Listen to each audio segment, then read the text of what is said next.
चूहे और साधु की कहानी। दोस्तों, हम आपको बताना चाहते हैं कि चूहे और साधु की कहानी बहुत रोचक कहानी है। ये कहानी सुन के आप लोगों का पेट पता नहीं पेट रह जाएगा कि पेटंग बन जाएगा, लेकिन सुन लीजिए। अगर सुनना के इच्छुक हैं तो सुन लीजिए। अब शुरू करते हैं चूहे और साधु की कहानी। पुराने ज़माने की बात है। किसी गांव में एक मंदिर था और उस मंदिर पे एक साधु रहते थे। और साधु दिन रात भगवान की दिनचर्या करते थे, पूजा करते थे, पाठ करते थे और भगवान की भक्ति में लीन रहते थे। डेली का उनका यही काम था, सुबह जागना, पूजा करना, दिन भर भगवान के मस्ती में मस्त रहना।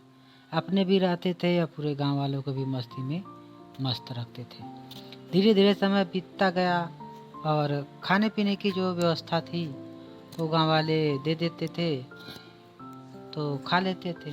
इसके लिए खाने पीने की कोई कमी नहीं होती थी। जो लोग आते थे पूजा में वो चढ़ा देते थे कुछ, और उसके लिए खाने की और वस्त्र की कोई ज़रूरत नहीं पड़ती थी साधु जी को। धीरे धीरे दिन बीतता गया। एक दिन जब भी वो खा के सामान रखते थे तो गायब हो जाता था, जब भी रखते थे तब भी गायब हो जाता था। ऐसे 2-3 दिन चलता रहा। फिर उसके बाद साधु जी ने सोचा कि पता लगाया जाए आखिर में क्या बात है। तो साधु जी क्या किए कि धीरे धीरे पता लगाने की कोशिश की। तो उन्होंने छुप के देखा तो एक चूहा था जो उनकी जाने के बाद उनका खाना को, उनके भोजन को खा लेता था और लेके चला जाता था। इसके साथ उसने उपाय लगाया। फिर उसके बाद उन्होंने क्या किया कि उसको थोड़ा और ऊपर टांग दिया।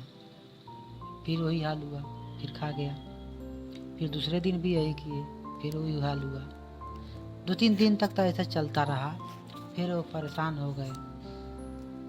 जैसे उदास बैठे थे, एक राही आया और उनको उदास देखा तो बोला,